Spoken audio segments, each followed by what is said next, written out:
प्राप्त होती है, और समुद्र के लहर से जो ऊर्जा प्राप्त होती है वो एक प्रकार की कैसी ऊर्जा है? नवीकरणीय ऊर्जा का मतलब ऊर्जा के वे स्रोत जिसका हम बार बार इस्तेमाल कर सकते हैं फिर भी वो खत्म नहीं होगा। सौर ऊर्जा नवीकरणीय ऊर्जा है, पवन ऊर्जा नवीकरणीय ऊर्जा है, और समुद्र के लहरों से भी ऊर्जा बनती है, वो भी एक नवीकरणीय ऊर्जा है। तो आर्थिक विकास हेतु जब समुद्री संसाधन जैसे समुद्री यातायात, मत्स्य पालन, नवीकरणीय ऊर्जा पर बल दिया जाता है तो इस पूरे कॉन्सेप्ट को क्या कहते हैं? ब्लू इकोनॉमी कहा जाता है, ब्लू इकोनॉमी कहा जाता है। तो ये एक पारिभाषिक शब्द है और कुछ नहीं है, यानी कि ब्लू इकोनॉमी कहिएगा कोई एक बड़ा कॉन्सेप्ट है जिसके तहत कोई अन्य विशेष कार्य होते हैं, ऐसा कुछ नहीं है। बस ये परिभाषा है ब्लू इकोनॉमी का, आप याद रखिए। ग्रीन इकोनॉमी, ग्रीन इकोनॉमी का मतलब होता है कि जो अर्थव्यवस्था है, जो इकोनॉमी है, वह अधिक से अधिक नवीकरणीय ऊर्जा का उपयोग कर रहा है। अर्थव्यवस्था में ज़्यादा से ज़्यादा उन कार्यों को बढ़ावा मिल रहा है जिससे पर्यावरण की क्षति न्यूनतम से न्यूनतम हो, ठीक है ना। तो आजकल जो सबसे प्रमुख वैश्विक मुद्दे हैं जैसे बढ़ता प्रदर्शन, बढ़ता प्रदूषण, बढ़ता ग्लोबल वार्मिंग, इन सब के कारण आजकल पर्यावरण संरक्षण पर विशेष ध्यान दिया जा रहा है। और जब अर्थव्यवस्था के सारे क्रियाकलाप के नीति निर्माण इस उद्देश्य से हो कि जब पर्यावरण को क्षति कम से कम पहुंचे तो इसे क्या कहते हैं? तो ग्रीन इकोनॉमी का मतलब पर्यावरण संरक्षण की ओर विशेष ध्यान देना है। ग्रीन इकोनॉमी का मतलब है उन चीज़ों का कम से कम इस्तेमाल होना जो पर्यावरण को क्षति पहुंचाते हैं। ग्रीन इकोनॉमी का मतलब है कि हम ज़्यादा से ज़्यादा नवीकरणीय ऊर्जा का इस्तेमाल कर रहे हैं। जैसे वर्तमान समय में डीजल और पेट्रोल इंजन के अलावे बिजली इंजन यानी कि इलेक्ट्रिसिटी से चलने वाले इंजन की मांग लगातार बढ़ रही है। तो हम कहेंगे कि भारत की एक परंपरागत अर्थव्यवस्था किस ओर गमन कर रही है? ग्रीन इकोनॉमी की ओर गमन कर रही है। तो निश्चित ही आप ग्रीन इकोनॉमी के कॉन्सेप्ट को समझ गए होंगे। ब्लैक इकोनॉमी की भी अवधारणा होती है। ब्लैक इकोनॉमी का मतलब ऐसी अर्थव्यवस्था जिसमें काला धन महत्वपूर्ण भूमिका निभाए। जिन अर्थव्यवस्थाओं में काला धन का महत्वपूर्ण भूमिका हो जाती है, काला धन अर्थव्यवस्था को चलाने के लिए निर्णायक भूमिका में आ जाते हैं, तब ऐसे ही इनको इकोनॉमी को क्या कहते हैं? Black economy. ब्लैक इकोनॉमी का मतलब काला धन का बोलबाला। काला धन उस धन को कहते हैं जिस धन पर उचित कर चुकाए नहीं गए हैं, उसे क्या कहते हैं? काला धन कहते हैं। जबकि रेड इकोनॉमी शब्द का कोई प्रचलन नहीं है। अब यहाँ पर देखिए कि ग्रीन इकोनॉमी, ब्लैक इकोनॉमी और ब्लू इकोनॉमी ये कोई इकोनॉमी का बंटवारा नहीं है। बस आर्थिक समाचार पत्रों में इन नामों का बार बार उल्लेख होता है। आर्थिक समाचार पत्रों में ही बार बार इन नामों का उल्लेख होता है, नहीं तो इस तरह के इकोनॉमी का बंटवारा किसी अर्थशास्त्री के द्वारा नहीं हुआ है। ऐसा नहीं है कि कोई अर्थशास्त्री ने अर्थव्यवस्था को ग्रीन, ब्लू, ब्लैक में बांटे हैं, ऐसा कुछ भी नहीं है। बस आर्थिक समाचार पत्रों के खबरों में लगातार ये शब्द बने रहते हैं और यहीं से ये प्रश्न उठते हैं। दोस्तों आगे बढ़ें।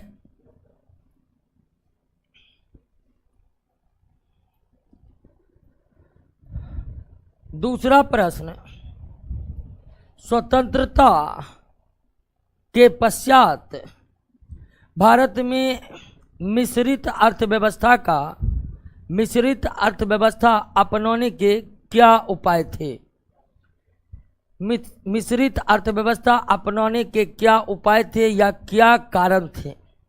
आप जानते हैं कि भारत की अर्थव्यवस्था किस प्रकार की अर्थव्यवस्था है? मिश्रित अर्थव्यवस्था है।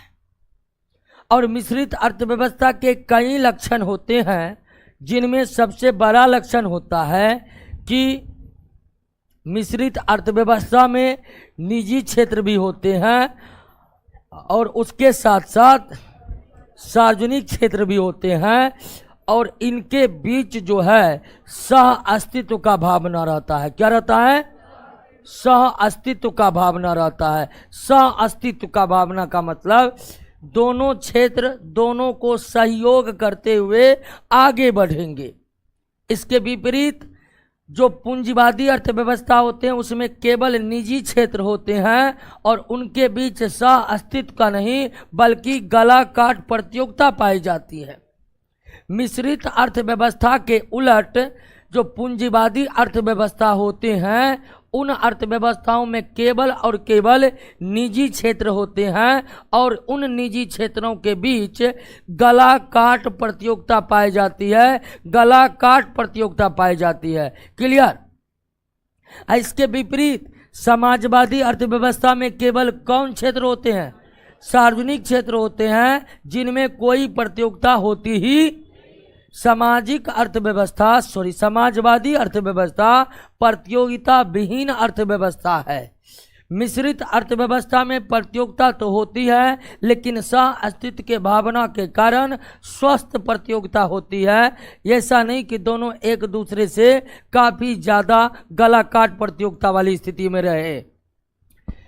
तो भारत की अर्थव्यवस्था मिश्रित अर्थव्यवस्था है और मिश्रित अर्थव्यवस्था का सबसे बड़ा लक्षण है निजी और सार्वजनिक क्षेत्र का उपस्थित होना और उनके बीच सह अस्तित्व का भावना होना, उनके बीच सह अस्तित्व का भावना होना। क्लियर? लेकिन सवाल तो ये नहीं था। अच्छा, सवाल कुछ और पूछ रहा। हम सोचे मिश्रित अर्थव्यवस्था पूछ रहा है। आइए, कारक की स्वतंत्रता के पश्चात भारत में मिश्रित अर्थव्यवस्था अपनाने के क्या कारण थे या क्या उपाय थे? उपाय ज्यादा यहाँ कारण होना चाहिए क्योंकि ऑप्शन उसी हिसाब से सेट है। तो भारत ने मिश्रित अर्थव्यवस्था को क्यों अपनाया, ये प्रश्न आपसे पूछ रहा है। और इस प्रश्न में दम इसलिए भी है या ये बात इसलिए भी उठती है कि भारत ने मिश्रित अर्थव्यवस्था को क्यों अपनाया। ये प्रश्न उठने का सबसे बड़ा कारण है कि भारत के जो प्रथम प्रधानमंत्री पंडित जवाहरलाल नेहरू थे वो एक समाजवादी नेता थे। ठीक है ना? पंडित नेहरू बहुत बड़े समाजवादी नेता थे। इसलिए जब देश आज़ाद हुआ तो किन्हीं को शक ही नहीं था कि भारत समाजवादी अर्थव्यवस्था को नहीं अपनाएगा, बल्कि उस समय सभी राजनेताओं को यह दृढ़ विश्वास था कि भारत तो अब समाजवादी अर्थव्यवस्था बन के रहेगा, क्योंकि उनके नेता ही सबसे बड़े समाजवादी थे। यानी पंडित नेहरू की बात हम कर रहे हैं। लेकिन भारत ने समाजवादी अर्थव्यवस्था को न अपनाकर कौन अर्थव्यवस्था अपना लिया? मिश्रित। क्यों अपना लिया? क्योंकि समाजवादी अर्थव्यवस्था चलाने के लिए सब कुछ सरकार को चलाना पड़ता और सरकार के पास पूंजी और संसाधन नहीं थे। जो था वो लूट कर ले गए अंग्रेज, और जो बचा था उसमें भी आधा ले गया पाकिस्तान। तो सरकार के पास पूंजी और संसाधन के क्या थे? अभाव थे। इसलिए समाजवादी अर्थव्यवस्था अपनाया नहीं जा सकता था। दूसरा कि अगर सरकार समाजवादी नहीं अपनाना चाहते थे कोई दिक्कत नहीं, पूंजीवादी ही अपना लेते। तो पूंजीवादी इसलिए नहीं अपनाया गया कि पूंजीवादी में केवल कौन क्षेत्र होते हैं? उस समय जो है भारत के आज़ादी के समय गिने चुने ही निजी क्षेत्र थे जो ठीक ठाक स्थिति में थे, जैसे कि टाटा थे, महिंद्रा थे, बिरला थे। ठीक है, एक दो कंपनी और थी, पार्ले था, ब्रिटानिया था। यही सब कुछ गिने चुने कंपनी था। क्या इन गिने चुने कंपनियों के बदौलत पूंजीवादी अर्थव्यवस्था खड़ा किया जाना संभव था? नहीं था। इसलिए पूंजीवादी भी नहीं अपनाया गया। क्या अपनाया गया? तो ये भी कारण थे। और समाजवादी अपनाने का दूसरा प्रमुख कारण था कि व्यापक रूप से गरीबी, बेरोजगारी, भुखमरी भारत में फैली हुई थी। स्वतंत्रता के समय, स्वतंत्रता प्राप्ति के समय भारत के 82% लोग कृषि क्षेत्र में काम करते थे और वह कृषि जमींदारों के अधीन जो है बेकार पड़ा हुआ था। किसान शोषित पड़े हुए थे। इतनी भयंकर स्थिति थी भारत की कि सरकार उस पर ध्यान देना चाहती थी, वे अर्थव्यवस्था पर ध्यान देना नहीं चाहती थी। और इन्हीं सब कारणों से भारत ने क्या अपना लिया? मिश्रित अर्थव्यवस्था अपना लिया।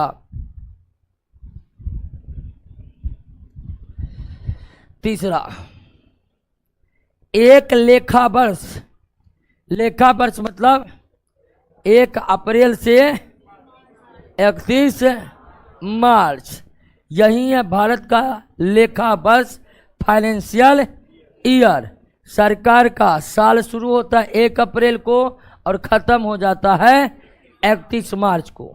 हालांकि वर्तमान एनडीए सरकार ये चाह रही थी कि डायरेक्ट शुरू करे, यानी 1 जनवरी से 31 दिसंबर, ताकि ठीक ठाक रहे। हालांकि अब तक हुआ नहीं है। तो 1 अप्रैल से 31 मार्च, एक लेखा वर्ष में किसी देश की घरेलू सीमा, किसकी बात हो रही है? घरेलू सीमा की बात हो रही है तो घरेलू ही उत्पाद होगा, राष्ट्रीय उत्पाद नहीं हो सकता है। घरेलू उत्पाद यानी डोमेस्टिक प्रोडक्ट, घरेलू सीमा के भीतर रहकर घरेलू उत्पाद ही निर्मित होंगे, नेशनल इनकम निर्मित नहीं होंगे। ये जो है आपका net national income, net national product, ये तो होगा ही नहीं। आंसर या तो ये होगा या ये होगा, यानी डोमेस्टिक प्रोडक्ट वाला आंसर होगा, क्योंकि प्रश्न में केवल किसकी बात की गई है?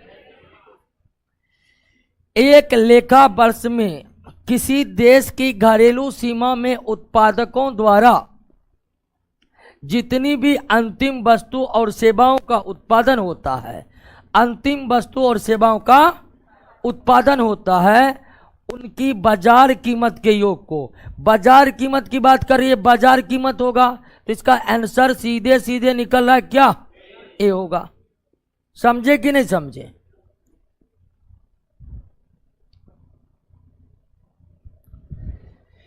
तो एक लेखा वर्ष में किसी देश की घरेलू सीमा में उत्पादकों द्वारा जितने भी अंतिम वस्तु और सेवाओं का उत्पादन होता है, जिसमें मूल्यह्रास भी शामिल होता है, उसकी बाजार कीमत के योग को बाजार कीमत पर जीडीपी कहते हैं, बाजार कीमत पर ग्रॉस डोमेस्टिक प्रोडक्ट।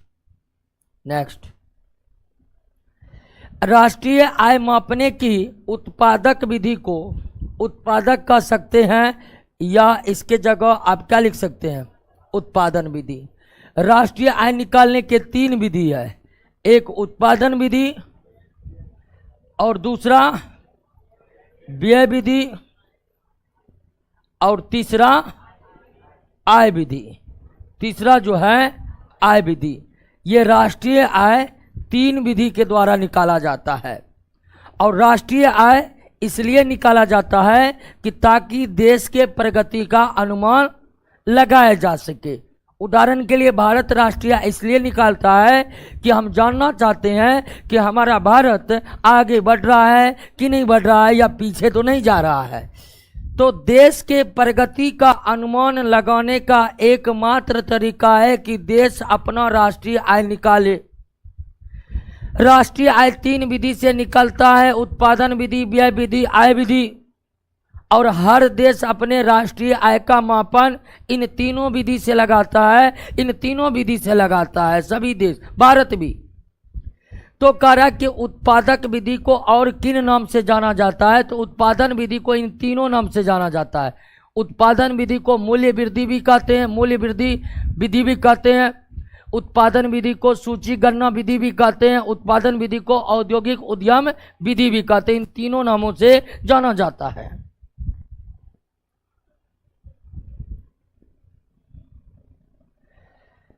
अगला प्रश्न, भारत सरकार का कृषि मंत्रालय द्वारा सर्वप्रथम किस वर्ष जैविक कृषि नीति की घोषणा हुई?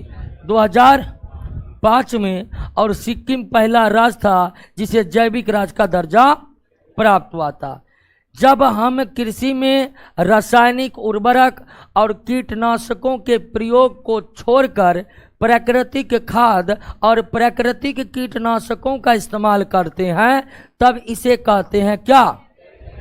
जैविक कृषि का सीधा तात्पर्य है कि कृषि में रासायनिक खाद का इस्तेमाल न हो, कीटनाशकों का इस्तेमाल न हो, और इसी को हम क्या कहते हैं? जैविक कृषि कहते हैं।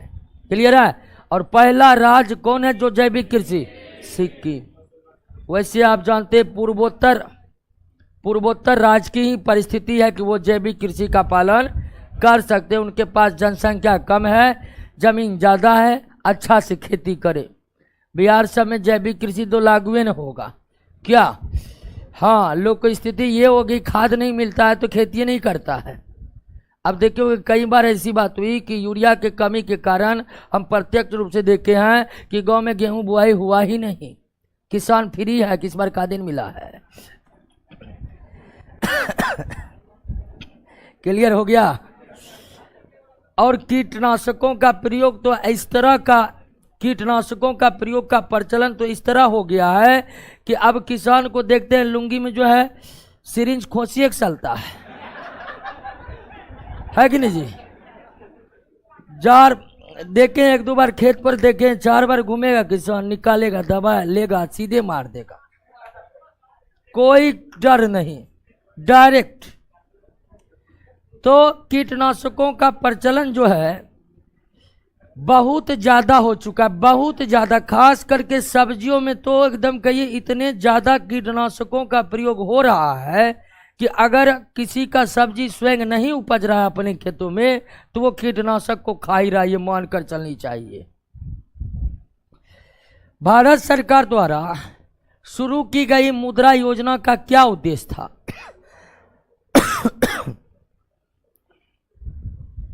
अब जानते हैं मुद्रा योजना भारत सरकार ने 8 अप्रैल 2015 को शुरू किया गया था, मुद्रा योजना। अब इसमें जो मुद्रा था इसका फुल फॉर्म था माइक्रो यूनिट डेवलपमेंट,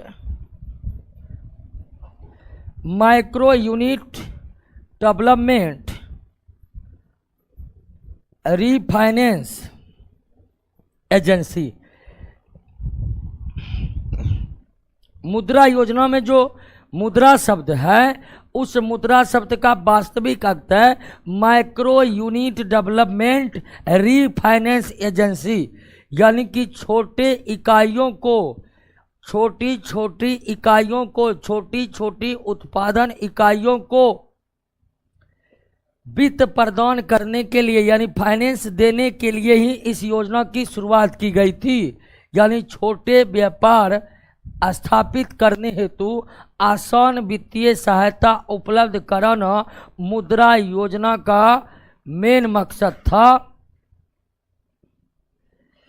अब तो किधर गया है पता नहीं, एक योजना शुरू होता नहीं कि दूसरा योजना आ जाता है।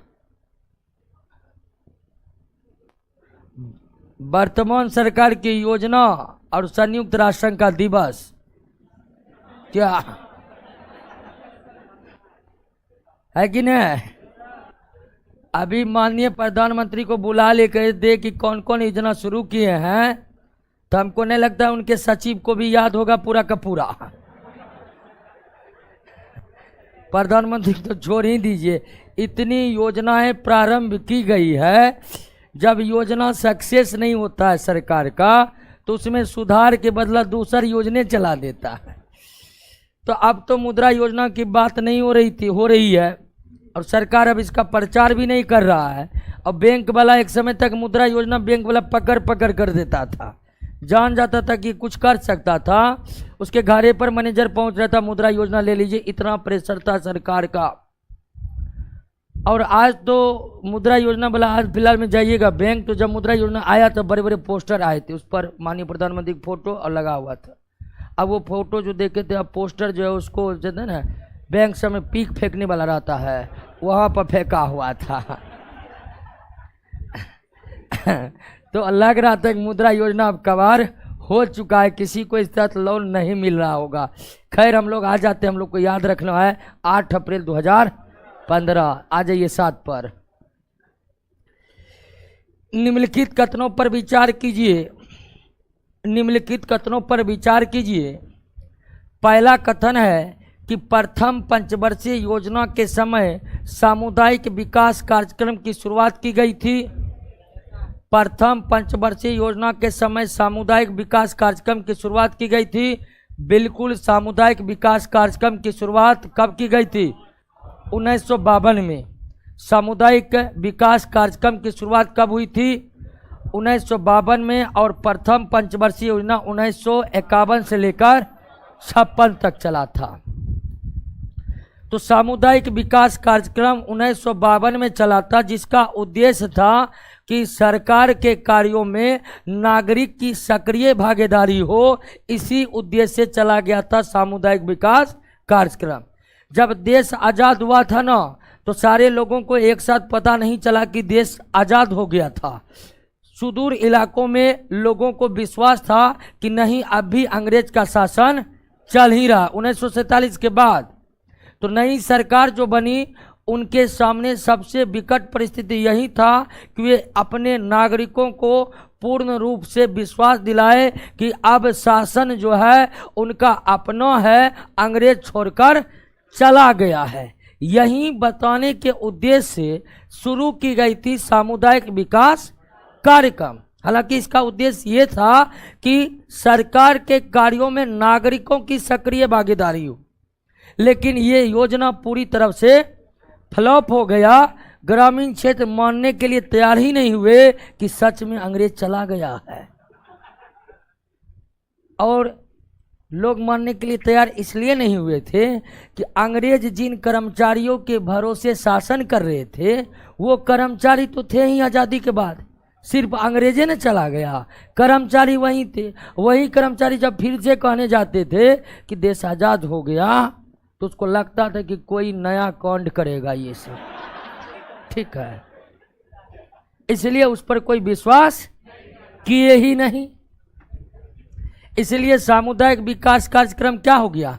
फ्लॉप हो गया। दूसरा, द्वितीय पंचवर्षीय योजना में सरकार ने भारी उद्योगों के विकास पर बल दिया। बिल्कुल, द्वितीय पंचवर्षीय योजना में ही राउरकेला, ठीक है, उड़ीसा के राउरकेला, छत्तीसगढ़ के भिलाई और पश्चिम बंगाल के दुर्गापुर में इस्पात के कारखाने स्थापित हुए थे। तृतीय पंचवर्षीय योजना ऐसी योजना थी जिनमें कृषि क्षेत्र में ऋणात्मक वृद्धि दर्ज की गई थी। बिल्कुल, प्रथम पंचवर्षीय योजना 51 से 56, 56 से 61 और 61 से 66 के बीच तीसरी पंचवर्षीय योजना चली। और योजना आयोग ने अपने इतिहास में कुल 12 पंचवर्षीय योजना को चलाया। योजना आयोग के इतिहास में जो 12 पंचवर्षीय योजना चला, उनमें सबसे खराब परफॉर्मेंस किसका रहा? यानी कि सबसे खराब उपलब्धि तीसरी पंचवर्षीय योजना को हुआ।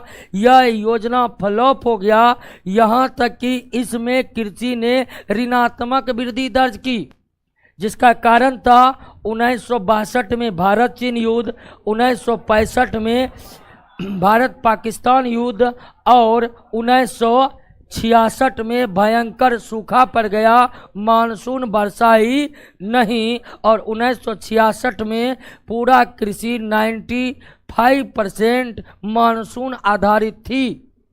तो तीसरी पंचवर्षीय योजना काल के इतिहास का सबसे असफल योजना थी। इस योजना के दौरान देश ने ऋणात्मक वृद्धि दर अर्जित किया और इसका सबसे बड़ा कारण तीसरी पंचवर्षीय योजना काल में भारत ने 2 युद्ध लड़े 1962 में चीन के साथ, जिनमें हार की सामना करना पड़ा, और 1965 में पाकिस्तान के साथ, जिसमें भारत जीता। हालांकि पाकिस्तान कहा कि मानवे नहीं करेंगे। और 1965 तक अभी भी वैश्विक मंचों पर पाकिस्तान नहीं कहता कि हम 1965 में हारे हैं, कहेगा निर्णायक नहीं था। और उसके बाद 1966 में क्या था। तो इस तरह से तीनों कथन आपका क्या है, सही है।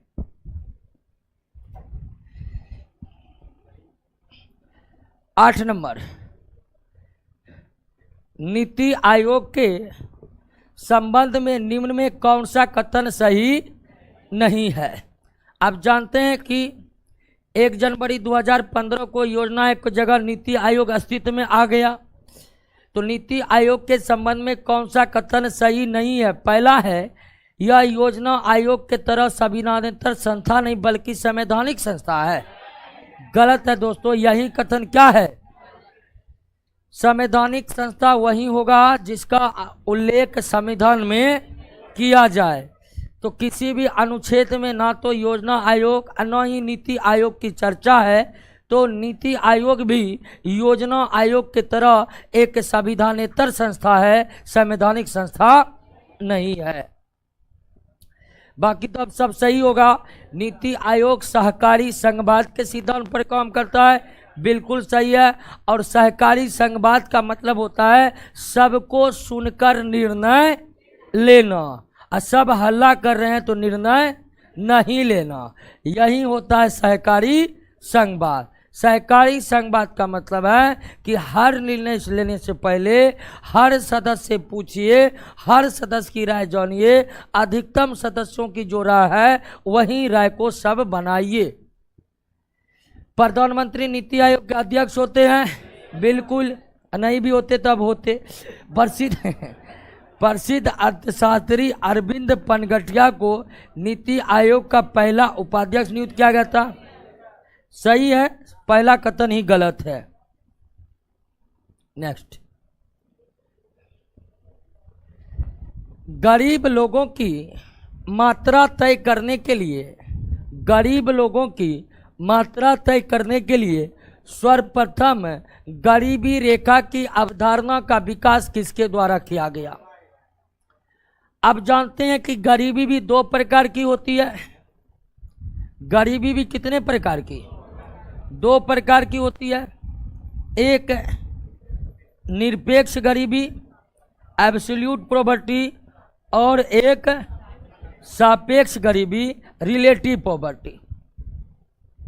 सापेक्ष गरीबी का मतलब होता है आय विषमता।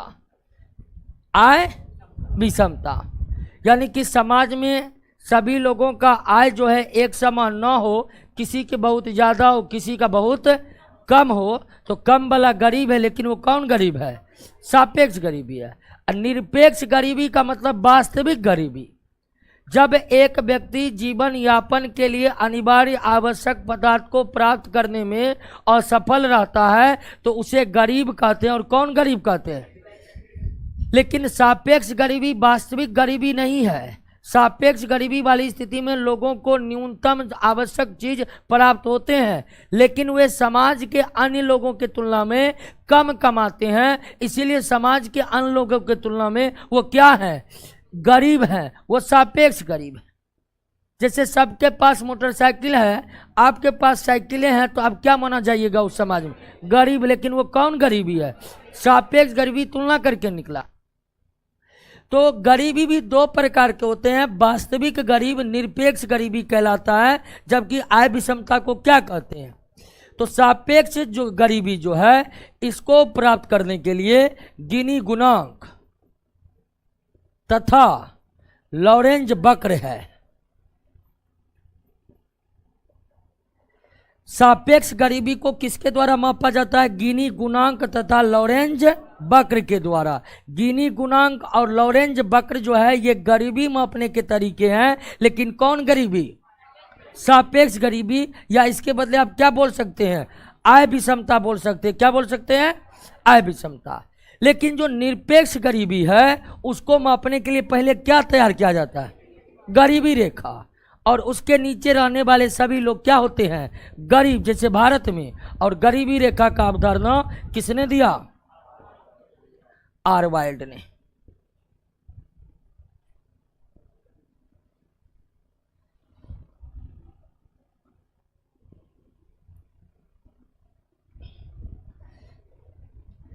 जब बेरोजगारी इस कारण से हो कि रोजगार के उपलब्ध अवसर तथा रोजगार पाने वाले योजना में तालमेल नहीं हो, तो इसे क्या कहा जाएगा? संरचनात्मक बेरोजगारी। ठीक है ना? रोजगार के अवसर और रोजगार पाने वाले की योजना में तालमेल नहीं, तो इसे क्या कहा जाएगा? संरचनात्मक बेरोजगारी। है कि नहीं है? संरचनात्मक बेरोजगारी का मतलब होता है दोस्तों कि रोजगार की प्रकृति कुछ और है और आपकी योग्यता कुछ और है।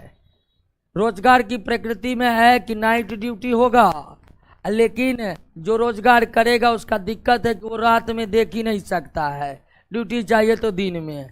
इस कारण आप गरीब है। ऐसे गरीब को क्या कहिएगा? संरचनात्मक बेरोजगारी के अंतर्गत गरीब, सॉरी बोल रहे हैं, बेरोजगारी। अनैच्छिक बेरोजगारी का मतलब हुआ कि काम करने के योग्य और इच्छुक व्यक्ति को भी काम न मिले तो वह कैसी बेरोजगारी? एक व्यक्ति के पास काम करने की योग्यता और इच्छा होने के बाद भी काम न मिले तो उसे क्या कहेंगे? अनैच्छिक बेरोजगारी। काम करने के इच्छा और योग्यता होने के बाद भी काम न मिले तो उसे क्या कहेंगे? अनैच्छिक बेरोजगारी। अब काम करने की योग्यता है लेकिन काम करने की इच्छा नहीं होने के कारण वो बेरोजगार है, तो उसे क्या कहेंगे? ऐच्छिक बेरोजगार कहेंगे। क्या कहेंगे? नेक्स्ट, भारत में मुद्रास्फीति के संदर्भ में मुद्रास्फीति को एकदम आम बोलचाल की भाषा में हम क्या बोलते हैं? महंगाई बोलते हैं। क्या बोलते हैं? भारत में मुद्रास्फीति के संदर्भ में निम्नलिखित कथनों में कौन सा सही है? और मुद्रास्फीति का मतलब सीधा सीधा होता है महंगाई। क्या होता है? और महंगाई का मतलब क्या होता है? कि आपके रुपयों की वैल्यू गिर रही है और सामान की कीमत बढ़ रही है। जब वस्तु के कीमत में लगातार बढ़ोतरी होता जाए तो हमारे रुपयों की वैल्यू क्या होती है? और ऐसी ही स्थिति को हम महंगाई या अर्थशास्त्र के भाषा में मुद्रास्फीति कहते हैं। तो कह रहा है कि भारत में मुद्रास्फीति के संदर्भ में निम्नलिखित कथनों में कौन सही है? तो पहला है, मुद्रास्फीति के नियंत्रण में भारतीय रिजर्व बैंक की कोई भूमिका नहीं है। बिल्कुल मुद्रा की बात हो, रिजर्व बैंक की भूमिका न हो, ये संभव है? ये गलत है। भारत में मुद्रास्फीति का नियंत्रण केवल भारत सरकार का उत्तरदायित्व है, ये भी गलत है। मुद्रास्फीति का नियंत्रण का उत्तरदायित्व भारत सरकार और भारतीय रिजर्व बैंक दोनों पर है। घटा हुआ मुद्रा परिचालन, घटा हुआ मुद्रास्फीति के नियंत्रण में सहायता करता है। बिल्कुल सही है। अगर महंगाई बहुत बढ़ गई है तो अर्थव्यवस्था से अगर मुद्रा को निकाल लिया जाए तो लोगों के पास मुद्रा की क्या हो जाएगी? कमी हो जाएगी। और लोगों के पास मुद्रा की कमी होगी तो लोग खरीदारी कम करेंगे, और अगर खरीदारी कम होगी तो मांग गिर जाएगी। मांग गिर जाएगी तो कीमत घट जाएगी, और कीमत घटना मतलब महंगाई या मुद्रास्फीति पर अंकुश लगना है। तो घटा हुआ मुद्रा परिचालन या अर्थव्यवस्था से मुद्रा में कमी निश्चित ही मुद्रास्फीति के नियंत्रण में क्या करता है? सहायता करता है। और ये कथन आपका क्या है? आरबीआई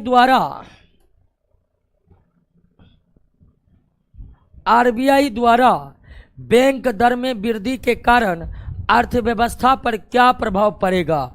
बैंक दर में वृद्धि के कारण अर्थव्यवस्था पर क्या प्रभाव पड़ेगा?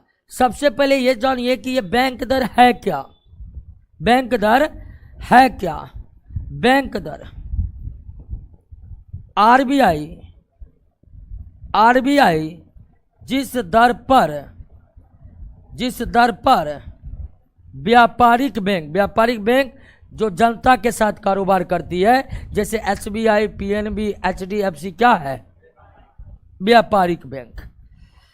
आरबीआई जिस दर पर व्यापारिक बैंक को दीर्घकालीन यानी 1 साल से दीर्घकालीन उधार देती है, उसे बैंक दर कहते हैं। बैंक दर कहते हैं। तो बैंक दर क्या समझ गए? आरबीआई जिस दर पर व्यापारिक बैंक को दीर्घकालीन उधार का मतलब ऋण या लोन प्रदान करती है, उस दर को क्या कहते हैं? तो बैंक दर में वृद्धि हो गया। बैंक दर में वृद्धि हो जाने से व्यापारिक बैंक जो आरबीआई से पैसा लेता है, वो पैसा लेना महंगा हो गया। यानी व्यापारिक बैंक को ही आरबीआई से पैसा अधिक ब्याज दर पर मिल रहा है। तो इसका क्या प्रभाव होगा? इसका प्रभाव होगा कि व्यापारिक बैंक जनता को जो ऋण देगा उसका ब्याज दर और क्या होगा? और अगर जनता का लोन लेना महंगा हो जाएगा, यानी कि ब्याज दर ज्यादा कर देगा, तो इससे लोग लोन कम लेंगे, और लोन कम लेंगे तो मार्केट में पैसा कम आएगा, और मार्केट में पैसा कम आएगा तो उपभोग व्यय और निवेश व्यय में क्या होगा? गिरावट होगा। Very good. क्या होगा? गिरावट होगा। क्लियर बात को समझे कि नहीं? बैंक दर ज्यादा हो गया मतलब व्यापारिक बैंक को आरबीआई से अधिक ब्याज दर पर लोन मिलेगा, और अगर व्यापारिक बैंक को ही अधिक ब्याज दर पर मिल रहा है तो वे भी अपने ग्राहकों से और अधिक ब्याज दर लेगा, और ब्याज दर ज्यादा होगा तो लोग लोन कम लेंगे, इसलिए मार्केट में खर्च कम होगी, और खर्च कम होने का मतलब उपभोग व्यय में गिरावट होना है, निवेश व्यय में गिरावट होना है। देना बैंक का विलय किस में हुआ है? बैंक ऑफ बड़ौदा में हुआ है। Over the counter exchange of India की स्थापना कब हुई? ये एक प्रकार का क्या है? शेयर बाजार है। शेयर बाजार है। 2 खासियत है। पहला, कंप्यूटर आधारित सेवा किस शेयर बाजार ने प्रदान की? हाँ, आपको जानकर आश्चर्य होगा 1990 में कंप्यूटर के साथ ही यह शेयर बाजार खुला था। तो OTCEI भारत का शेयर बाजार है, और इस शेयर बाजार की विशेषता ये है कि ये कहीं एक जगह पर नहीं है, बल्कि भारत के सभी प्रमुख शहर में इस शेयर बाजार का ऑफिस खुला हुआ रहता है। वहाँ पर बड़े स्क्रीन लगे होते हैं, वहाँ पर जाकर या फिर आप ऑनलाइन शेयर के दाम को देखकर ऑनलाइन खरीद बिक्री कर सकते हैं। कंप्यूटर आधारित सेवाएं देने वाला भारत का पहला शेयर बाजार कौन है? नेक्स्ट, जब किसी बाजार में शेयरों की कीमत में अप्रत्याशित और बहुत ज़्यादा गिरावट देखी जाती है तो हम कहते हैं कि शेयर बाजार क्या कर गया है? क्रैश कर गया है। और ठीक उसका उल्टा, जब किसी शेयर बाजार में शेयरों की कीमत में अप्रत्याशित और बहुत ज़्यादा वृद्धि देखी जाती है तो उसे क्या कहते हैं? बबल कहते हैं। यानी बबल और क्रैश एक दूसरे की विपरीत परिस्थिति है। शेयर के दामों में भारी गिरावट यानी शेयर बाजार क्रैश कर गया है। शेयर के दामों में भारी उछाल मतलब बबल। अब मार्केट में भारी उछाल को कहते हैं बूम। क्या कहते हैं? बूम। शेयर मार्केट के अचानक उछाल को बबल कहते हैं। तो बूम और बबल अलग अलग बात है। बूम का इस्तेमाल हम अर्थव्यवस्था के लिए करते हैं, ठीक है ना। जैसे शादी के सीजन में ज्वेलरी मार्केट बूम कर गया, मतलब क्या हुआ, मतलब अचानक डिमांड क्या हो गया, बढ़ गया। जबकि शेयर मार्केट के संबंध में बूम का इस्तेमाल नहीं होता है, किसका इस्तेमाल होता है, बबल का इस्तेमाल होता है। अगला क्वेश्चन, केंद्रीय बजट के संदर्भ में निम्न में कौन सा पूंजीगत प्राप्ति नहीं है। केंद्रीय बजट के संदर्भ में कौन सा पूंजीगत प्राप्ति के दो गुण होते हैं। पूंजीगत प्राप्ति में दो विशेषता होता है। इस प्राप्ति से सरकार के संपत्ति में कमी आती है। ऐसी प्राप्ति जिससे सरकार के संपत्ति में कमी आ जाए उसे हम क्या कहेंगे, पूंजीगत प्राप्ति। ऐसी प्राप्ति जिससे सरकार के संपत्ति में क्या आ जाए, कमी आ जाए, उसे हम क्या कहेंगे, पूंजीगत प्राप्ति। जैसे सरकार ने पटना जंक्शन अडानी को बेच दिया 1000 करोड़ में, पटना जंक्शन को छोड़ देते हैं, मानकर चलते हैं कि सरकार ने कोई एयरपोर्ट बेच दिया किसी प्राइवेट कंपनी को 1000 करोड़ में। सरकार को कितना प्राप्त हो गया, 1000 करोड़। लेकिन इससे सरकार की संपत्ति क्या हो गई, घट गई। जो एयरपोर्ट सरकार का था अब वो चली गई हाथ से। तो इस तरह से जो प्राप्त हुआ है पैसा, उसको आप क्या कहिएगा, वो 1000 करोड़ सरकार की पूंजीगत प्राप्ति है, क्योंकि उन्होंने, सरकार ने अपने संपत्ति को बेचकर वो इकट्ठा किया है।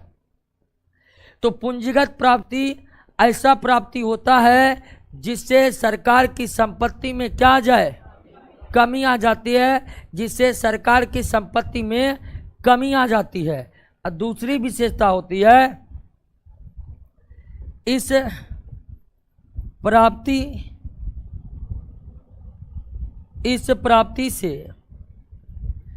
प्राप्ति से सरकार पर देयता उत्पन्न होता है। क्या उत्पन्न होता है, देयता को अंग्रेजी में लिएबिलिटीज कहते हैं, उत्पन्न होता है। देयता का मतलब हुआ सरकार को पैसा लौटाना पड़ता है। जैसे सरकार ने विश्व बैंक से 5000 करोड़ लिया, वो कौन प्राप्ति हुआ, क्योंकि 5000 करोड़ सरकार को फिर क्या होना पड़ेगा, लौटाना पड़ेगा। यानी 5000 करोड़ सरकार पर क्या है, देयता है। देयता को अंग्रेजी में लिएबिलिटीज कहते हैं। तो पूंजीगत प्राप्ति में दो गुण होते हैं, पूंजीगत प्राप्ति में दो गुण होते हैं। इस प्राप्ति से सरकार के संपत्ति में क्या आ जाती है, कमी हो जाती है। काहे सो रहे हैं जी, सो रहे हैं, देखिए कष्ट काटिए, बड़ी कष्ट है नौकरी लेने में, थोड़ा सा कष्ट काटिए। इस प्राप्ति से सरकार के संपत्ति में क्या आती है, कमी आती है, और इस प्राप्ति से सरकार पर देयता उत्पन्न होती है।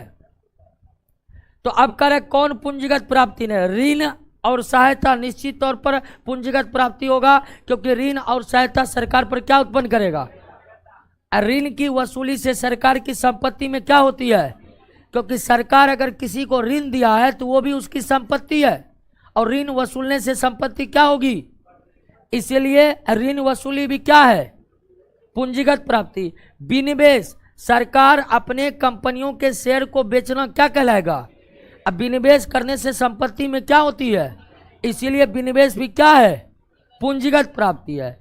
जीएसटी से क्या सरकार के संपत्ति में कमी आएगी, जीएसटी का पैसा क्या सरकार को लौटाना पड़ेगा, यानी जीएसटी पूंजीगत प्राप्ति नहीं है। जीएसटी को राजस्व प्राप्ति कहते हैं। निम्न पर विचार कीजिए, अप्रत्यक्ष कर कौन है, आयकर प्रत्यक्ष कर है, निगम कर भी प्रत्यक्ष कर है, सेवा कर अप्रत्यक्ष कर है, प्रतिभूति विनिमय कर भी प्रत्यक्ष कर है, सीमा शुल्क प्रत्यक्ष कर है, सीमा शुल्क कस्टम ड्यूटी अप्रत्यक्ष कर है, सॉरी। तो अप्रत्यक्ष कर सेवा कर और सीमा शुल्क, आयकर, निगम कर, प्रतिभूति विनिमय कर, प्रतिभूति विनिमय कर, शेयर के खरीद बिक्री पर लगने वाला कर है प्रतिभूति विनिमय कर। तो इसमें प्रत्यक्ष कर है सेवा कर और सीमा शुल्क, सॉरी अप्रत्यक्ष कर। बजट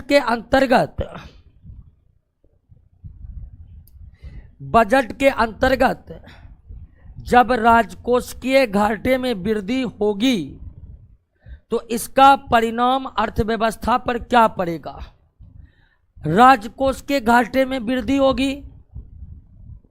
घाटा का मतलब क्या हुआ कि सरकार को जो बजट आय हुआ है उससे कई गुना ज्यादा सरकार का अपना बजट व्यय है, ठीक है ना। तो बजट आय से कहीं ज्यादा सरकार का बजट व्यय है, तब हम कहेंगे कि सरकार किस स्थिति में है? घाटे की स्थिति में। और बजट में जो घाटा होता है वो 3 प्रकार का होता है मुख्य रूप से। एक राजस्व घाटा, दूसरा प्राथमिक घाटा और तीसरा राजकोषीय घाटा। घाटा का मतलब है कि सरकार को बजट के माध्यम से आय कम हुआ है लेकिन सरकार की खर्च बहुत ज़्यादा है। सरकार को होने वाले आय की तुलना में सरकार का व्यय अधिक है, तब सरकार का बजट घाटा में है। और बजट घाटा मुख्य रूप से 3 प्रकार के होते हैं, जिनमें राजकोषीय घाटा सबसे बड़ा घाटा होता है जिसका संबंध संपूर्ण बजट से होता है। अब राजकोष के घाटा अगर ज़्यादा हो गया तो सरकार कभी कभी राजकोष के घाटा को पूरा करने के लिए अतिरिक्त नोट को छाप देता है। वो अतिरिक्त नोट मार्केट में आकर मुद्रास्फीति को क्या कर देता है? बढ़ा देता है। कभी कभी घाटा को पूरा करने के लिए सरकार विदेशों से ऋण लेता है, जिससे विदेशों पर निर्भरता क्या हो जाती है।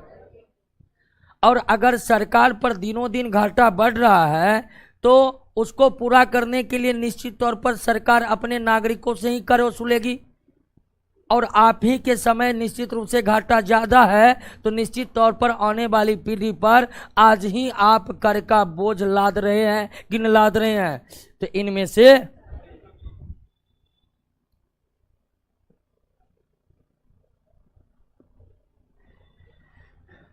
व्यापार शेष के अंतर्गत केवल क्या आते हैं? दृश्य मदे, जैसे वस्तु का आयात निर्यात। नेक्स्ट, राष्ट्रीय श्रम आयोग के अनुसार कृषि श्रमिक कितने प्रकार के होते हैं? 2 प्रकार के होते हैं। एक खेतिहर जिसका अपना खेत नहीं है, और एक कृषक। खेतिहर मजदूर और कृषक मजदूर। खेतिहर मजदूर और कृषक मजदूर। निम्नलिखित में कौन सा व्यष्टि अर्थशास्त्र का अध्ययन है? कौन सा व्यष्टि अर्थशास्त्र का अध्ययन है? व्यष्टि का मतलब केवल एक इकाई के, केवल एक इकाई के आर्थिक कार्यों का अध्ययन क्या कहलाता है? व्यष्टि अर्थशास्त्र। एक होता है समष्टि अर्थशास्त्र, यानी अर्थशास्त्र 2 प्रकार के, व्यष्टि और समष्टि। व्यष्टि और समष्टि। संपूर्ण अर्थव्यवस्था का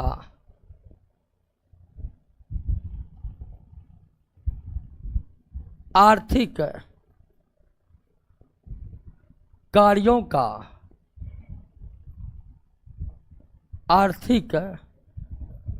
का अध्ययन क्या कहलाएगा? समष्टि अर्थशास्त्र कहलाएगा। संपूर्ण अर्थव्यवस्था के आर्थिक कार्यों का अध्ययन क्या कहलाएगा? समष्टि अर्थशास्त्र। अगर हम केवल एक इकाई के आर्थिक कार्यों का अध्ययन करता है तो उसे क्या कहते हैं? व्यष्टि। अगर केवल एक इकाई के आर्थिक कार्यों का अध्ययन होगा तो वो क्या कहलाएगा? व्यष्टि। और संपूर्ण अर्थव्यवस्था के आर्थिक कार्यों का अध्ययन होगा तो वो क्या कहलाएगा? समष्टि। बात को समझे कि नहीं समझे? उदाहरण के लिए कि मान लीजिए ऑटोमोबाइल कंपनी है, जैसे हुंडई ऑटोमोबाइल कंपनी के आर्थिक कार्यों का अध्ययन क्या होगा? और भारत के कार निर्माताओं के आर्थिक क्रियाकलापों का अध्ययन क्या हो जाएगा? तो जब किसी आर्थिक कार्यों का अध्ययन हम संपूर्ण अर्थव्यवस्था के संदर्भ में करेंगे तो वो क्या कहलाएगा? और अगर जब हम अर्थव्यवस्था का अध्ययन किसी एक आर्थिक इकाई को ध्यान में रखकर करेंगे तो वो क्या कहलाएगा? तो जब ये कुल मांग हो जाएगा तो कुल मांग मतलब अर्थव्यवस्था को देखना पड़ेगा। ये किस में आ जाएगा? वस्तु का कीमत निर्धारण के लिए क्या हमें पूरे अर्थव्यवस्था को देखना पड़ेगा? वस्तु का कीमत निर्धारण करने के लिए बस हम देखेंगे कि कितना लागत लगा और हम कितना प्रॉफिट चाहते हैं, उसको जोड़ देंगे, कीमत का निर्धारण हो जाएगा। तो निश्चित तौर पर कीमत निर्धारण व्यष्टि अर्थशास्त्र का हिस्सा है। एक वस्तु के कीमत निर्धारण करने के लिए हमें संपूर्ण अर्थव्यवस्था के अध्ययन की कोई जरूरत नहीं है।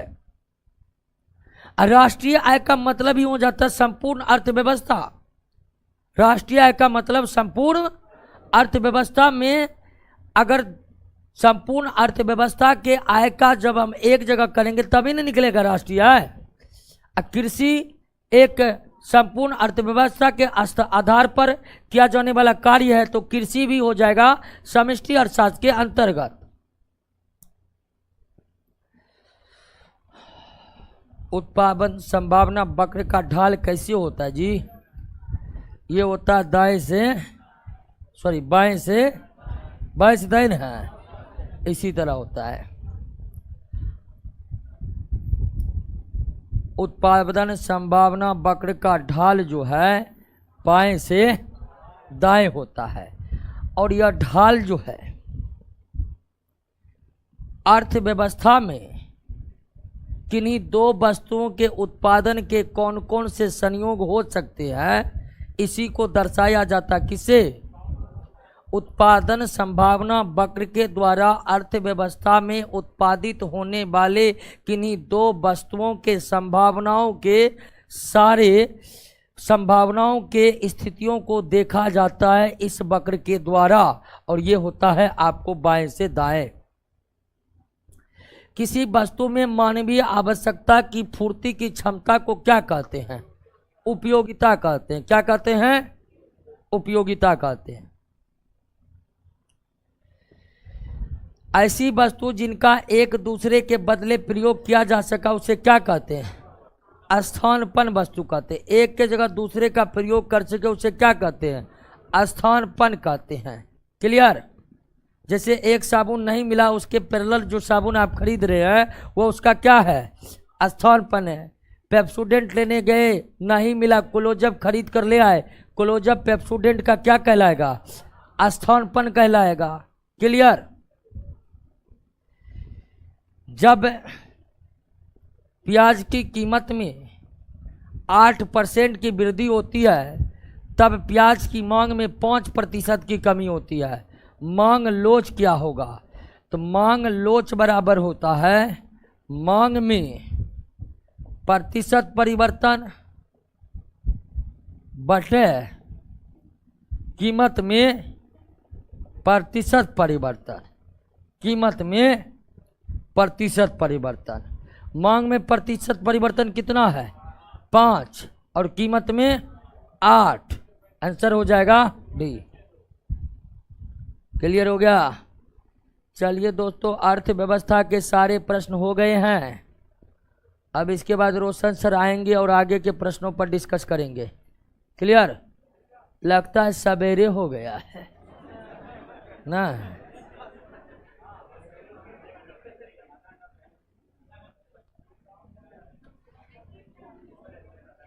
चलिए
क्या हाल चाल है? हो बढ़िया है।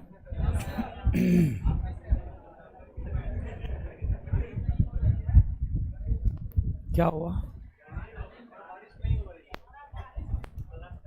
बारिश और वर्षा। वर्षा नहीं हो रहा है ना? होगा होगा होगा होगा होगा। आज होगा। ठीक, आज होगा।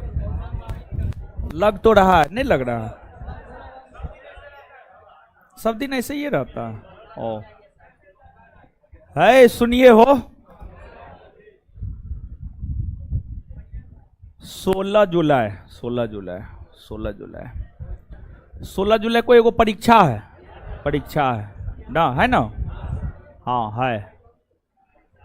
तो बिहार दरोगा वाला है। 64 पोस्ट है। हाँ 64 एगो था। हाँ जो भी था, ठीक है, जो भी था उसका परीक्षा होना है। कौन कौन लोग परीक्षा दे रहे हैं? हाथ खड़ा कीजिए। तो कम लोग दे रहे हैं, ठीक है। जो भी लोग दे रहे हैं परीक्षा, जैसे आप तैयारी कर रहे हैं अपना तैयारी करते रहिए। लेकिन जो है कल रात में टेलीग्राम चैनल पर जो है, संस्थान का जो टेलीग्राम चैनल है, जिसमें हमको लगता है 1 लाख प्लस मेंबर होना चाहिए, ठीक है। हाँ जो भी है, ठीक है, जो भी है, हाँ 1 लाख से ज़्यादा होगा। हाँ तो उस ग्रुप में जो है ना, रात में सेट भेजे हैं। संस्थान में जो सेट हुआ है, हाँ 4 गो है, 4 भाग में बटा हुआ है। देखिए बिहार दरोगा का बैच चलता है, बिहार दरोगा का 3 बैच चलता है। बैच के छात्रों के लिए जो है शनिवार को, प्रत्येक शनिवार को टेस्ट आयोजित होता है। टोटल 28 टेस्ट आयोजित हो चुका है। 28 टेस्ट आयोजित हो चुका है डिस्कशन के साथ। उसमें शुरुआती 4-5 टेस्ट का डिस्कशन नहीं होगा, 5 का नहीं होगा, उसके बाद सारा का डिस्कशन है। तो 28 सेट वो वाला हो गया।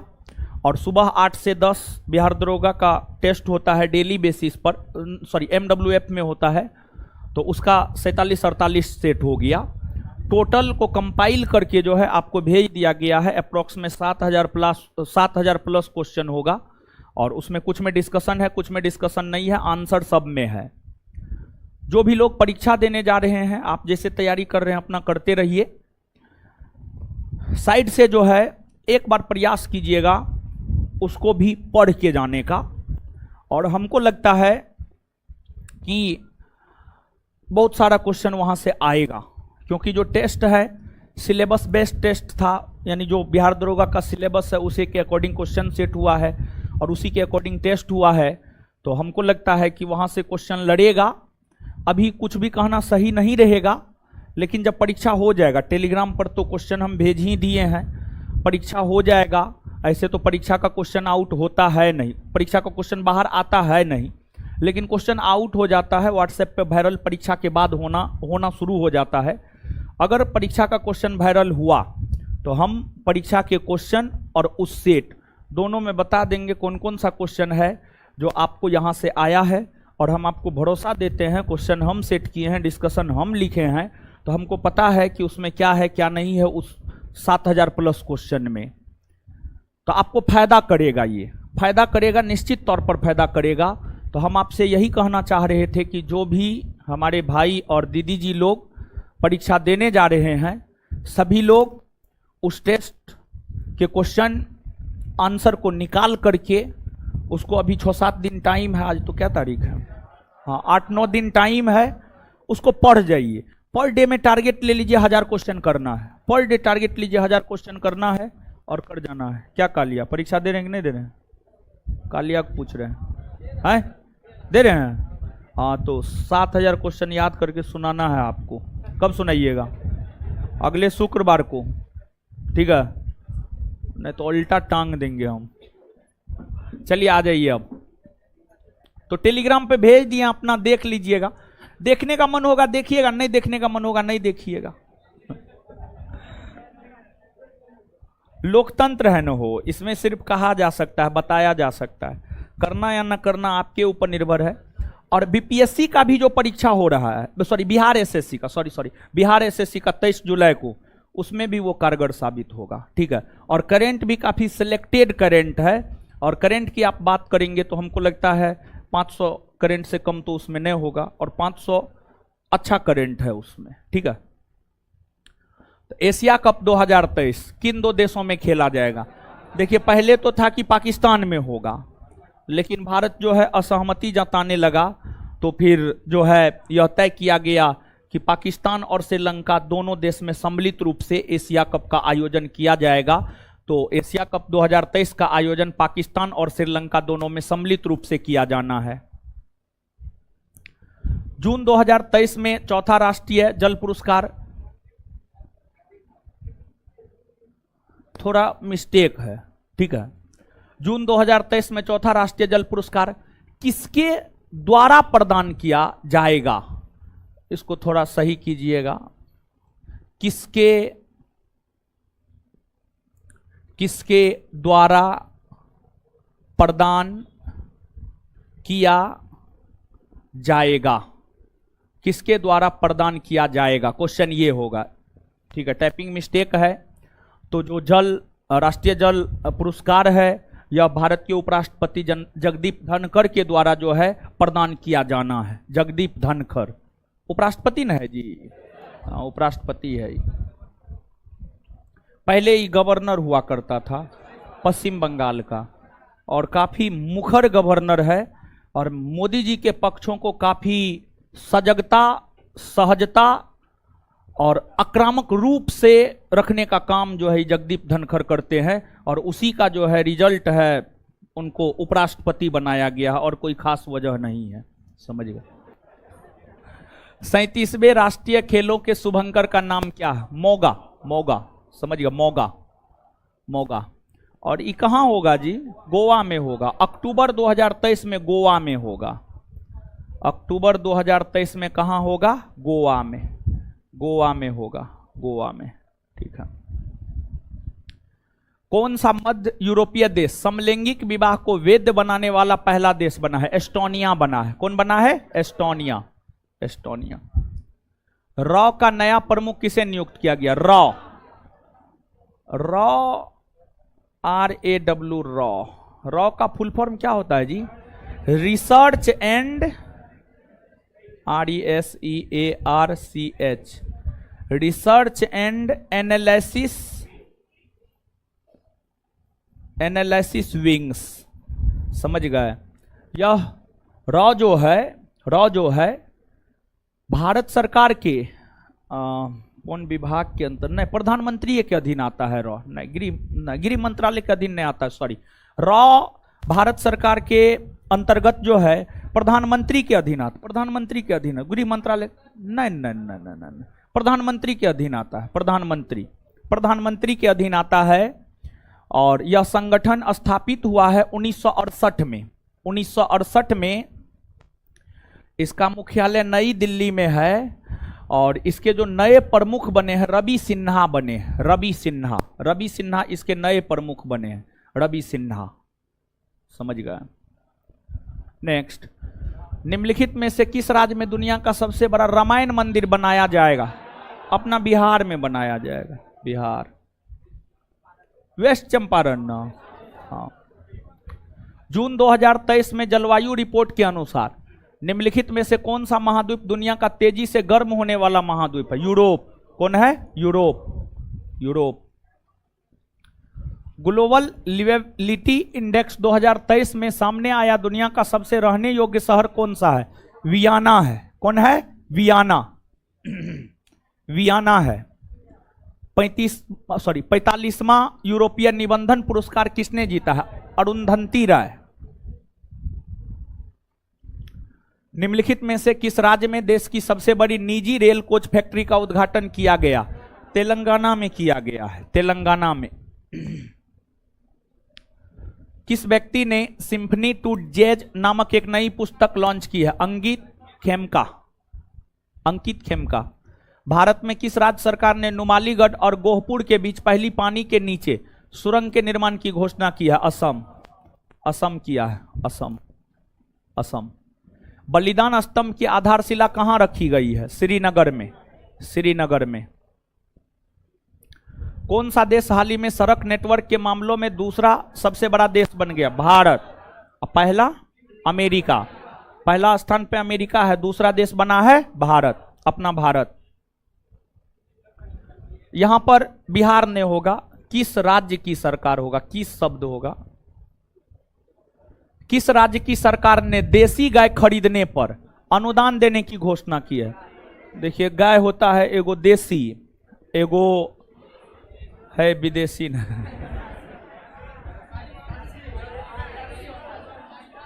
अरे एगो होता है देसी, ठीक है, और एगो होता है उत्तम नस्ल का गाय जो अधिक दूध देती है। देखिए, जो देसी गाय होता है, देसी गाय कम दूध देता है, हमको लगता है 1 से 2 लीटर बहुत हो गया। और जो उत्तम नस्ल के गाय जैसे साहिवाल हो गया, रेड सिंधी हो गया, राठी हो गया, हरियाणा नस्ल हो गया, निमारी हो गया, ये सब गाय के नस्ल हैं। ये सब गाय का नस्ल जो है 10 से 15 लीटर, 20 से 25 लीटर तक दूध देता है। इसमें आपको साहिवाल नस्ल का गाय काफी अधिक दूध देता है, प्रतिदिन 25 से 30 लीटर दूध देता है, प्रतिदिन 25 से 30 लीटर दूध देता है साहिवाल नस्ल का गाय, खासतौर पर उत्तर भारत में पाया जाता है। तो ये तो ठीक है, समझ गए। तो आप थोड़ा अनुमान लगाइए, कौन ऐसे, किस राज्य के ऐसे मुख्यमंत्री है जो अपने आप को वेद से जोड़ करके, धार्मिक ग्रंथों से जोड़ करके रखता है? योगी आदित्यनाथ। और योगी आदित्यनाथ जानते हैं, उनका जो निर्णय होता है, उनका जो डिसीजन होता है, उनका जो कार्य करने का तरीका है, वो वेद पर आधारित है, थोड़ा बहुत वेद पर आधारित है। यानी धर्म को अपने राजनीति से जोड़ करके वो राजनीति करते हैं, और यही कारण है कि वो उत्तर प्रदेश जैसे बड़े राज्यों के मुख्यमंत्री भी बन पाए थे। और हो सकता है आगे आने वाले दिनों में वो देश के प्रधानमंत्री के रूप में भी आपको नजर आए, समझ गए। तो उत्तर प्रदेश ऐसा घोषणा किया है, उत्तर प्रदेश। बिहार के तो मुख्यमंत्री को जानबे करते हैं, इनका तो अपना कोई विचारधारा ही नहीं, ये सिर्फ अपने आप को कहते हैं हम गांधीवादी हैं, लेकिन इनका कोई विचारधारा नहीं है। कुर्सी से चिपके रहने के लिए किसी के साथ मिल सकते हैं, समझे। और हमको तो लगता है फिर से ही मिल ना जाए, भाजपा में मिल जाएगा, ठीक है, इसका कोई भरोसा नहीं। कहिए काहे, थोड़ा सोचने वाला बात है। राज्यसभा का उपसभापति हरिवंश नारायण सिंह जदयू से राज्यसभा का सदस्य बना है। जब नीतीश कुमार जी 100% महागठबंधन के साथ होता, तो जदयू से जो हरिवंश नारायण सिंह राज्यसभा के उपसभापति है, नीतीश कुमार कहते ना कि आप जो है त्याग पत्र दे दीजिए, हम तो भाजपा से गठबंधन तोड़ लिए हैं, लेकिन फिर भी हरिवंश नारायण सिंह अभी भी उपसभापति बने हुए हैं। तो नीतीश कुमार मोदी जी के साथ वार्ता करने के लिए अपना दरवाजा खोल के रखे हुए हैं हरिवंश नारायण सिंह के जरिए। नीतीश कुमार देखेंगे जिधर सत्ता की मलाई उधर चल जाएंगे। विश्व खनन कांग्रेस 2023 कहां आयोजित की गई? ऑस्ट्रेलिया के ब्रिस्बेन में। ऑस्ट्रेलिया के ब्रिस्बेन में। किस स्थान पर वार्षिक हेमिस मठ महोत्सव मनाया जा रहा है? लद्दाख में। लद्दाख में। ये जो है बौद्धों का त्योहार है, बौद्धों का त्योहार है। ऊर्जा संक्रमण सूचकांक 2023 में भारत का स्थान क्या है? 67वां। भारत की पहली पुलिस ड्रोन यूनिट किस शहर में लॉन्च की गई? चेन्नई। कहां? चेन्नई। डायमंड लीग 2023 में 89.30 मीटर थ्रो के साथ स्वर्ण पदक किसने जीता? नीरज चोपड़ा। नीरज चोपड़ा लेकिन बड़ी बढ़िया खिलाड़ी है जी, खूब पदक और जीता है। ठीक है। बुसान दक्षिण कोरिया में भारत ने किस देश को हराकर एशियाई कबड्डी चैंपियनशिप जीता है? ईरान को हराकर जीता है। ईरान को हराकर जीता है। देखिए एगो बात बताते हैं आपको, जो है नेक्स्ट वीक, समझ गए, नेक्स्ट वीक यानी अगले सप्ताह जो है, देखिए अभी हम भी डिसीजन नहीं ले पाए हैं, हम डिसीजन बड़ी लास्ट घड़ी में लेते हैं, इसी कारण क्लास में क्लास बंद करने की सूचना आपको बहुत कम मिलता होगा, क्योंकि हमारा डिसीजन सबसे अंतिम घड़ी में होता है। ठीक है। तो हो सकता है कि जो है आपका टेस्ट, हो सकता है शब्द का प्रयोग कर रहे हैं, हो सकता है आपका टेस्ट जो है सोमवार और मंगलवार को बंद रहे। सोमवार और मंगलवार को आपका टेस्ट बंद रहे। ठीक है। हो सकता है शब्द का प्रयोग किया, हो सकता है। फिर बुधवार से ऑनवर्ड टेस्ट होगा। ठीक है, बुधवार से। इसको लेकर के सूचना जो है हम क्लास में देने में सक्षम नहीं है, क्योंकि हम स्वयं डिसीजन लिए नहीं है कि हमको करना क्या है। तो टेलीग्राम संस्थान का जो टेलीग्राम चैनल है, सोमवार को टेस्ट में आने से पहले संस्थान के टेलीग्राम चैनल को आप निश्चित तौर पर देख लीजिएगा। सोमवार को टेस्ट में आने से पहले संस्थान के टेलीग्राम चैनल को आपको विजिट करना है। ठीक है। और उसके बाद आना है। तो ये 2 दिन नहीं होगा, फिर बुधवार से ऑनवर्ड जो है आपको चलेगा। ठीक है। टेलीग्राम पे देख लीजिएगा ना क्लास होगा कि नहीं होगा। टेस्ट में है तो टेस्टे का ना बात करेंगे, क्लास में क्लास का बात करेंगे। ठीक है। किस संगठन ने बीसीसीआई के साथ 3 साल के प्रायोजन समझौते पर हस्ताक्षर किया? ड्रीम 11। जून 2023 में PEN पेन प्रिंटर पुरस्कार से किसे सम्मानित किया गया? Michael Rosen. वैश्विक शांति सूचकांक 2023 के 17वें संस्करण में भारत का स्थान क्या? 126वां। कौन सी क्रिकेट टीम पहली बार विश्व कप के लिए क्वालिफाई करने में असफल रही है? West Indies. चलिए, धन्यवाद सभी लोगों का।